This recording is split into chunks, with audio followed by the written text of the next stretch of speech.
Hello friends, आप सभी का आपके अपने यूट्यूब चैनल कालचक्र इतिहास की यात्रा में स्वागत है। आज का जो हमारा टॉपिक है वो है बंगाल में द्वैध शासन। साथियों, बक्सर के युद्ध के बाद में कंपनी ने जो नजमुद्दौला था उसको बंगाल का नवाब बनाया 1765 में। 1765 में रॉबर्ट क्लाइव जो है वो गवर्नर बनकर बंगाल का वापस आ गया था और उसने ही जो इलाहाबाद की संधियां भी की थी और नजमुद्दौला को बंगाल का जो नवाब है वो बनाया था। अब यह 1765 का जो समय है वहां से लेकर 1772 का जो समय है वहां तक बंगाल में एक जटिल और विचित्र शासन प्रणाली है वो चली, जिसको इतिहास में हम द्वैध शासन कहते हैं। क्या कहते हैं? द्वैध शासन। यह जो विचित्र प्रणाली थी उसका जनक लियो कार्टिस को माना जाता है। लियो कार्टिस को इसका जनक माना जाता है द्वैध शासन का। तो इस द्वैध शासन को समझने के लिए हमें सबसे पहले निजामत और दीवानी को समझना पड़ेगा। ब्रिटिश काल से पहले जब मुगल बादशाह का शासन काल था तो वो हर प्रांत में एक सूबेदार नियुक्त करते थे और उसके साथ साथ ही एक वित्तीय अधिकारी भी नियुक्त करते थे जिसको दीवान कहा जाता था। ये जो सूबेदारी में दो अधिकारी होते थे, एक सूबेदार जिसको निजाम भी कहा जाता था, इसका जो कार्य क्षेत्र था या अधिकार क्षेत्र था वो यह था कि प्रतिरक्षा, सैनिक मामले, न्याय और पुलिस, ये जो विभाग था वो निजाम के पास होता था या सूबेदार के पास में होता था, जिसको प्रांतीय अधिकारी के रूप में मुगल बादशाह है वो अपने प्रांतों में नियुक्त करते थे। दूसरा जो अधिकारी होता था उसका नाम था दीवान। इसके पास में राजस्व अधिकार जो होते थे, प्रांत में राजस्व उगाने का अधिकार जो होता था वो दीवान के पास में होता था।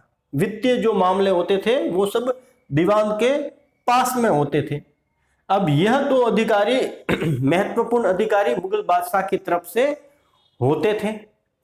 कोई भी एक दूसरे के मातहत नहीं था, ये दोनों ही उत्तरदायी मुगल बादशाह के प्रति थे।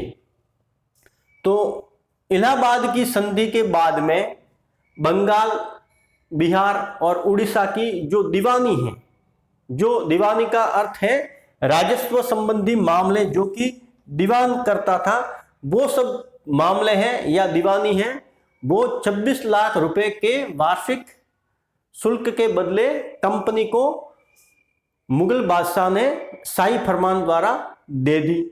अब जो दीवानी अधिकार है वो मुगल बादशाह के पास में आ गए, लेकिन निजामी जो अधिकार थे वो अब भी बंगाल के नवाब के पास में थे।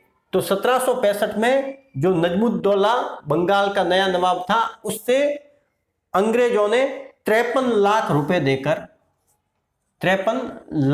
देकर बंगाल की नवाबी का या निजामी का जो अधिकार है वो भी उससे खरीद लिया। अब है वो कंपनी है वो वैधानिक रूप से बंगाल की शासक है वो बन गई। अब उसके पास में दीवानी अधिकार भी थे और निजामी अधिकार भी थे, लेकिन जो रॉबर्ट क्लाइव था उसका यह मानना था कि हमें सीधे लोगों पर यह अधिकार है वो उपयोग नहीं करने हैं। उसके बहुत सारे कारण उसके दिमाग में थे। जो महत्वपूर्ण कारण है उसकी चर्चा हम करते हैं। एक तो उसके दिमाग में यह था कि हम सीधे तौर पर अपने अधिकारों का प्रयोग जनता पर करेंगे तो बंगाल के लोगों को ऐसा लगेगा कि जो कंपनी है वो शासक है वो बन गई हैं। तो उससे हो सकता है उनमें विद्रोह का भाव जागे और वो विद्रोह कर ले। दूसरा कारण यह था कि अगर कंपनी है वो सीधे तौर पर शासक के रूप में अपने उत्तरदायित्व का निर्वहन करेगी तो हो सकता है कि बाकी की जो कंपनियां हैं या देशों की कंपनियां हैं, जैसे फ्रांसीसी थे, डच थे, वो लोग हैं वो सीधे तौर पर उन्हें राजस्व देने से मना करें या कोताही भी कर सकते हैं। बंगाल का शासन अधिग्रहण में एक मुसीबत यह भी थी या एक बाधा यह भी थी कि क्लाइव को ऐसा लगता था कि ऐसा होने पर ब्रिटिश जो सरकार है वो सीधा हस्तक्षेप भी कर सकती है। तो इस तरीके से बहुत सारे जो कारण थे उनको देखते हुए क्लाइव ने जो निजामी और दीवानी जो अधिकार है वो सीधे कंपनी के हाथ में लेना उचित नहीं समझा और इन कामों के लिए, चाहे वो निजामी हो चाहे दीवानी हो, इन कामों के लिए उन्होंने भारतीयों को ही नियुक्त करना शुरू किया, भारतीय लोगों को ही नियुक्त करना शुरू किया, ताकि क्लाइव है वो इस व्यवस्था के विफल होने पर भारतीय जो लोग थे उनको असफल, अयोग्य घोषित करके उनको निकाले और बाद में जो शासन है वो अपने हाथों में ले, तो लोगों का जो ऑब्जेक्शन है, लोगों का जो विरोध है वो कम से कम या न हो। तो इस तरीके से यह एक जटिल और विचित्र शासन प्रणाली थी, द्वैध शासन, जो कि बंगाल में चलती रही।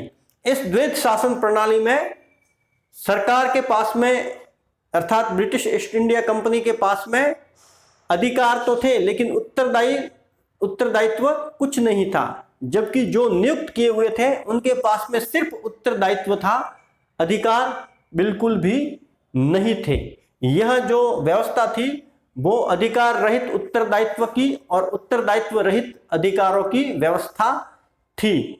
इस व्यवस्था ने बंगाल में धीरे धीरे अराजकता, अव्यवस्था को पनपाया।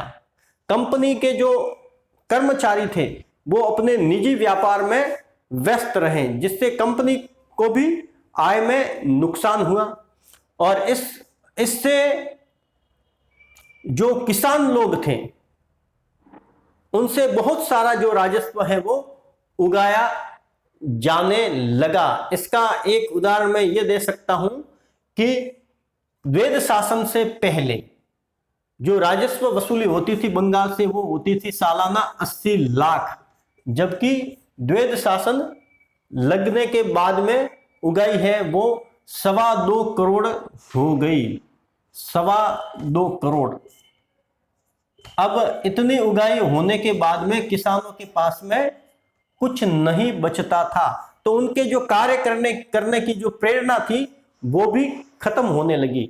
वो कृषि करना छोड़ने लगे और भागकर दूसरे राज्यों में जाने लगे।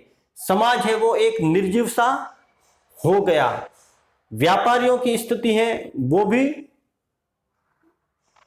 डावाडोल होने लगी। जो कच्चा माल है वो ले लिया जाता था।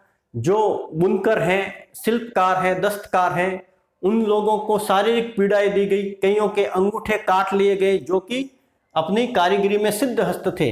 उनके व्यापार को हतोत्साहित करने के लिए उनको काफी शारीरिक पीड़ा दी गई, ताकि कंपनी का जो माल है वो भारतीय बाजारों में बिके और उनका प्रतिस्पर्धी कोई नहीं हो। व्यापार वाणिज्य भी दबने लगा और व्यापारियों की हालत है वो एक तरीके से भिखारियों की तरह हो गई। इस काल में इतनी अराजकता, अव्यवस्था, भूखमरी और चोर लुटेरे जो पनपे, उन्होंने इतनी अव्यवस्था बनाई कि ऐसा काल है वो इतिहास में शायद ही हमें कहीं देखने को मिलता है। और इसी काल में, द्वैध शासन के काल में 1770 में अंग्रेजी नीतियों के कारण भारत में अकाल पड़ा और इस अकाल में भूखमरी के कारण 1 करोड़ लोग लगभग मारे गए। 1 करोड़ लोग हैं वो भूख से मर गए।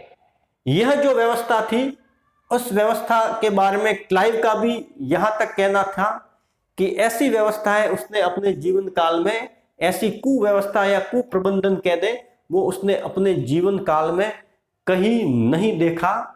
और इतने अन्यायपूर्ण तरीके से, शोषणपूर्ण ढंग से जो लूट है वो इस द्वैध शासन के दौरान हुई, ऐसी कहीं सुनने या देखने को नहीं मिलती है। तो आज का जो आपका टॉपिक है द्वैध शासन है, वो यही समाप्त होता है। धन्यवाद।